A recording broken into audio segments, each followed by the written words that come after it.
Mbola maresaka hatramin'ny androany aretina coronavirus tsy nijery fotsiny ny teratany malagasy mitovy aminy avy amin'ny atoko tiako Madagasikara tarihan'ny Andriamatoa Marc Ravalomanana sady filohan'ny RMDM na ny rodibeny mpanohitra ho an'ny demokrasia eto Madagasikara ihany koa. Ny mahakasika ireo fanampiana sy izay resaka hafa malaza eto amin'ny firenena no entina aminao indray tao anatin'ny fandaharana ahoana marina androany. Ny herinandro teo rehefa tao anatin'ny fiboana tanteraka ny teto andrenivohitra nanao fanambarana Andriamatoa Marc Ravalomanana nilaza ny fahitana ny zava-misy ny tokony hatrehana ny fisorohana ny fiparitahan'ny aretina. Nilaza eto hoe tsy manadiny malagasy mihitsy nefa mieritreritra tsara hoe aminareo. Dia ny zavatra hitako dia zao mampafantatra aloha mbo ny rehetra mihitsy malala hoe ty aretina ty neka aretina mandringana ary mety hiantra amin'ny olona rehetra tsy akanavaka mihitsy io ary rehefa mety hiantra amin'ny olona rehetra izy ty dia mitovy daholo zany. Noho izany tokony nisy firaisankina tsika malagasy aloha mirahina tsara sika hoe hiady amin'izy ty ary vonina tsara hiady ary zay vonina zay tsy atao vava fotsiny zay fa tena mila tena vonina amin'ny zavatra rehetra. Ohatra resako amin'izany raha ohatra sika milaza ny olona amin'ireny fahitalavitra ireny na amin'ireny haino aman-jery ireny laza hoe manasa tanana amin'ny savony dia efa vonintsika hoe ame savony an'ilay olona ame rano anazy na ilaza koa hoe mangala rano amin'ny barika na amin'ny so dia efa zao natao vonintsika amin'ny fitaovam-pitiliana rehetra zay tsy ho ananany any amin'ireny ambanivohitra sy toeram-pitsaboana madinika ireny dia amena koa izy ary indrindra vonintsika amin'ilay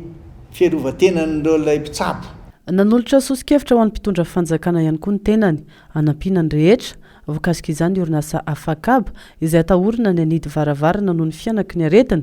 Tsy adiny filohan'ny Tokotim ny nana mafy ny tokony hijanonana ny tsiraray any an-trano saingy mipetraka olana nefa ny sakafo indrindra ho andro sahirana izay tsy afaka manangona ka tokony jereny fitondram-panjakana akaiky. Tokony jerena ihany koa ny mahakasika ny vidin'entana eny an-tsena ialana fanararaotana samihafa. Ny ministera mandraikitra ny varitra izay tsy hivina fa nidina teny fotony ary nametra ny vidim-bary saingy tsy nitohy izany ka nany mevana ny mpamongady anararoatra. Anisan'ny zava-dehibe ny firindran'ny serasera sy ny fampitam-baovao aingana ho an'ny vahoaka. Araka ny fahitako sy ny fieritreretako dia hoe maninona moa raha miresaka amin'ireo ilay orinasa Afakabo ireo tsika dia vorina izy ireo hoe ianareo tokony fampidinika miaraka amin'ny dokotera zay ny atao hoe comité scientifique malagasy miaraka amin'ireo orinasa ireo dia manamboatra ny oetan'ny toerana efa aveo koa manao an'ilay akanjo ilay fiarovana an'ireny dokotera ireny zay aloha ny tena mainky dia efa vita zay zaraintsika amin'ny olona mividin'ny rary zay tokony ho zakany raha misy ara-tsy afaka mba hizarana an'izy fotsiny. Manaraka an'izay ataontsika ihany koa zay tena ampahafantarana ny olona hoe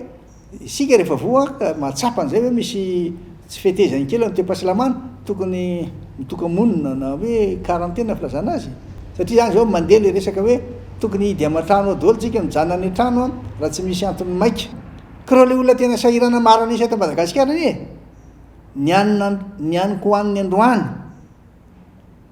dia davy ny rapitso tiako resana zany trosainy le izy androany izy aloha mihinana hoe mba mekely amin'ity le olona alohanay io rapitso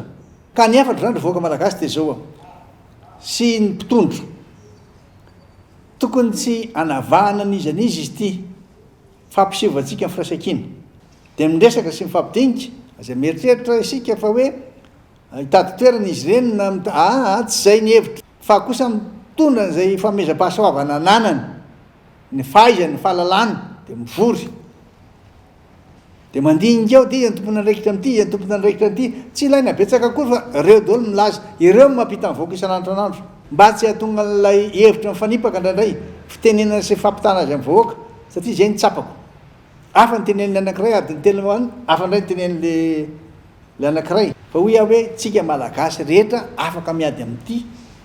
coronavirus ty ary eto tena ahitantsika mifankingatsika sy mifahaizantsika fa tokony asiana centrale d'achat hoe ary daholo ny ahitana an'izao zao no tokony atao amin'ity toeran'ity mofa izany zao tsika eto Madagasikara efa mahatoky fa hoe manana zavatra hoanin'ireo malagasy ireo amina tapitrisan'ireo raha ohatra na eto tana fotsiny resahako izy ireo nandeha rehefa tapitra daholo ny vary dia taiza indray izy nahita dia avy indray manafatra vary ao ny fanararaotana. tsy tazapotsiny araka izany ny avy amin'ny atoko tiako Madagasikara manoloana ny fianaka ny aretina covid-19 amin'izao tsy hijerena loko politika intsony ny fanasoavana ny mpiarabelona fifampiresahana ny zava-dehibe tsika tsy crée polémique intsony tsy crée hoe ady hafa intsony ary tsy nitimatra amin'izay tsy naniry an'izany zavatra zany fa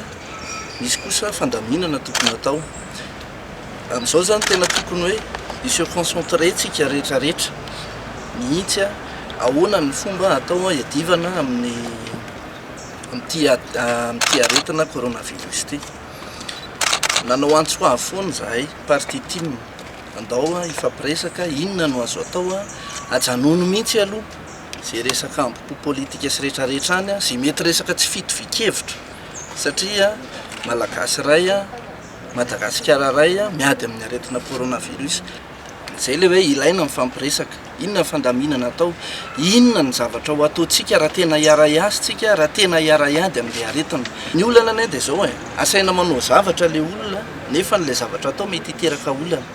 ny tena sosianay zany dia hoe ny fandraisanay anjara atao anatin'le izy sao dia nray voatery voamaika anakorotana zavatra tsy mazava nefa ny asa omeny ireo solombavam-bahoaka lazainy ireo avy amin'ny antoko-panohitra fa tsy te hifanampy amin'ny fanjakana nandiso izany tanteraka ny solombavam-bahoaka voafidy amin'ny anarany antoko tiako Madagasikara tokony iara-iasa ny député koa no an'le asa fa le izy zay manana ny bureau nay tokony voriana zany le député tao amin'ny assemblée dia mena mission izao ny asanareo iraisany io na tsy miankina araka le lazainy fa tsy fantatra hoe iasanao inona le député dia fa izy mizara vary avan'iny le vary zarainy dia ny azonao tsony ihany dia ho any amin'ny rena daholo zany zay rehetrarehetra nefa le fantatra hoe izy amin'mahazo dia izy menakavy ihany no mizara azy asiana izy nanao autoriseur dia ny aloha tsy zely ny atsotra be le resaka hoe alola izy rehefa miaraka le tenen'ny SCT ny tenen'ny président miaraka le iraha miasa zavatra rehetra dia iny ny lalany ombana dia irahana manatanteraka io vitanange io hoe tsy problème aminay any ambanivohitra mizarana io fa lizy tsisy tonga an'lizy hoe atsovo lizy dizy menakavy ihany no mizara azy dia rehefa avy eo anao hoe lazaina fa hoe tsy miara-miasa tsy mety miara-miasa ny mpanohatra ahoana moa ny rahanao hiasana dia zamarara tsy misika noho ireo antony rehetra ireo dia nandray fepetra mifanandrify amin'izay ny avy amin'ny atoko-panohitra atao anatin'ny filaminana sy ny fanajana tanteraka ny lamina napetraka ny fitondrana nanolo-tanana anampy amin'izy kely eo ampelantanana ny TIM sy ny RMDM tsy neto andrenivohitra ihany no azo ny fanampiana hipakatra ny faritra izany ka ny mpikambana avy amin'ny RMDM na ny rodoben'ny mpanohitra ho an'ny demokrasia eto Madagasikara no iandraikitra ny fizarana toromarika nomeny filohan'ny RMDM zany dia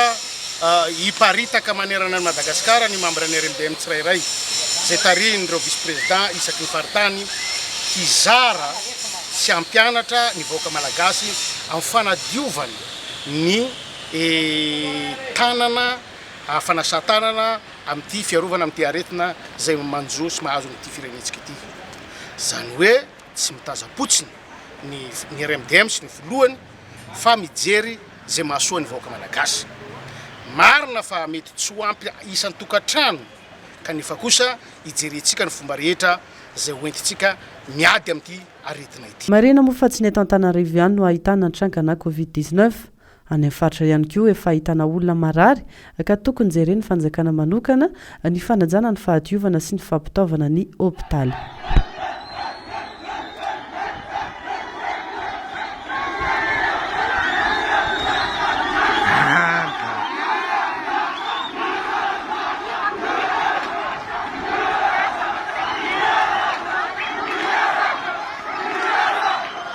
aoka reo mba jerevana koa ny olany amin'ny faritry satria tena mahita aho ary matsapa aho ary maheno amin'ireo antsatarby fa to ohatrany zanakiala hafa izy ireo tena ilaina dia ilaina fanampiana azy reny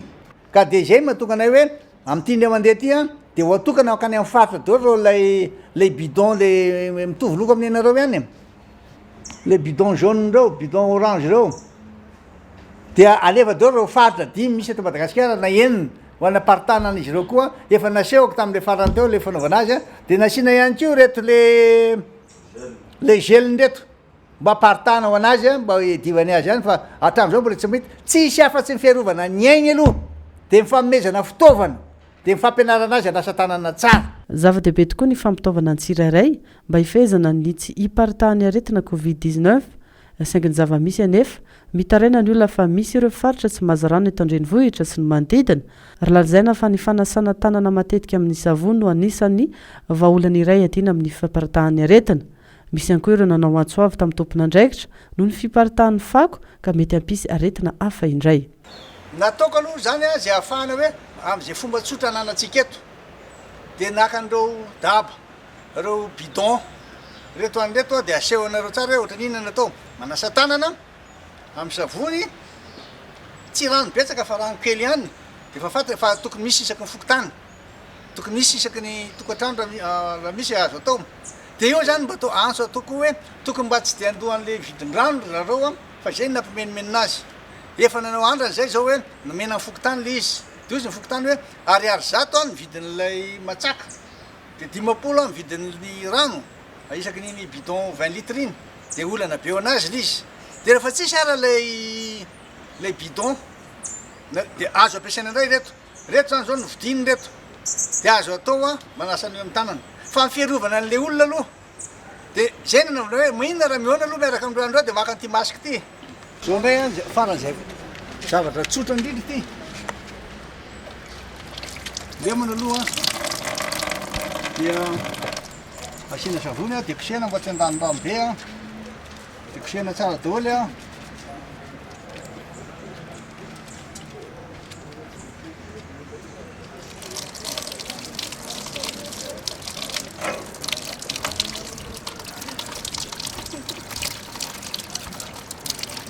eo amin'ny 20 secondes nanaovana an'izy dia barika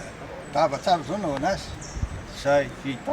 Mitandahatra toy izao moa ny fanampiana omena ny mparaitan-drazana efa tsara apetraka avokoa ny fitsinjarana ny savony ny gel désinfectant sy ny bidon jaune fasiana rano ho an'ireo olona ianty efa ny fanampiana. Efa misy rafitra moa no any atokotiko Madagasikara dia mazava ho azy ampiasainy ireny rafitra reny ahafahana mitsinjara ny tony fitaovana tony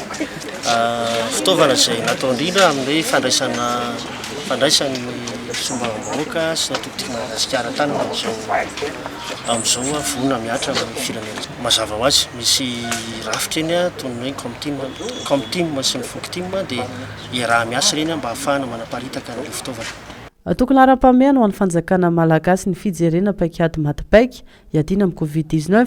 efa nahitana ny cas contact ny eto amintsika mety hampanany sarotra ny fikaroana ireo olona sasany ka mety hampianaka aingana ny aretina. Izany anefa tsy nahasakana ny fitondram-panjakana anenjika sy anagadra olona toy ny an'ny Rady Rafalimanana izay fantatra fa notoriana manam-boninahitra ary nampiantsoana avy hatrany teny fiadanana ka nahiditra amponja eny an-tanimora. Raha ny fantatra dia nitondra ny fianakaviana atao fitiliana teny Ivato ny filohan'ny fanahy-maha-olona sady maso iovony fikambanana WFDP no nentina teny fiadanana. Samy manana ny sainy ny olona fa tsy mitovy hevitra ka zay tsy mitovy hevitra aza dia tonga dia alefa any amponja mba manana ny zoma olombelona sy ny asy izy azy izy ireny ataovy tsara aloha fa ny adiadiana ny any ara ho avoaka ho andreo zay tsy manana heloka mafonja mahazo azy ho alefa andray olona mba ohatra zao mba manana ny hevina izy a tokony zavatra hafa nanafaizana azy tokony misy zany tsy hiditra lalina amin'ny resaka fitsarana fa milaza fotsiny hoe ny olona ny velany any ny olona any amin'ny tany mandroso any afaka maneho fanahoan-kevitra daholo ny olona mety misy zavatra tsy nety tsy mifanaraka ny sitrapo fa tandremo tsara fa lahy tokana ny ain'ireny olona ireny alefa nareo any amponja ka raha maninona any ireny andraikitra lehibe ary adidy lehibe eo amin'ny tompony andraikitra ary ireo mpanao politika ireo fa milaza aho fa misy mpanohana izy ireo misy manaraka azy izy ireo mampisara-bazana nefa zavatra dia zavitsika solidarité ny firaisan-kina dia mihevitra ve nareo fa mifanagadanareo olona sy mifametrahana azy any amponja tsy ampisavorovoro ny olona indray. Tsinjanona teo amin'ny ny Rady Rafalimanana ny fanagadrana olona atao tanatin'ny herinandro olona roa no nampidirina amponja ny sabotsy teo no nahiditra mponjavonjy maika ny mpanao gazety iray izay mpanohitra ny fitondrana ary nasany ilaza ny zava-misy tsy mety eto amin'ny firenena. Nita nefa enjeny ireny olona ireny ary amoronana dosie ahafana manenjika azy eny amin'ny fitsarana. Misy anginina teo déclaration universelle des droits de l'homme iny zany tena fanambarana eran-tany kasika ny zon'olombelona iny karazany fahalalana fototra mihitsy iny zany ka tsy azonao atao mihitsy na situation exceptionnelle ary raha ny liberté de presse ndresahako iny hoe liberté fondamentale tena lalana fototra iny zany so fototra iny tsy azoko tiana iny zany fa ampina ny mpanao gazety ampina ny radio atsony izy miara miresaka ahoana ny satria firaisankina matso no tadiavina amin'izy ity zay mahatonga amin'ny président teo ny teny mihitsy hoe ilaina ny fampiresahana amin'ny situation ohatrazao dia mety satria fampiresahana angeta de tsara fa fitaovana anankiray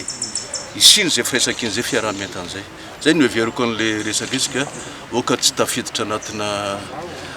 zavatra ohatrazay tsika fa tokony ampiana tsara ny mpanao gazety amiko anampy anao reo zany amin'ny famana vaovao marina zay le transparence zay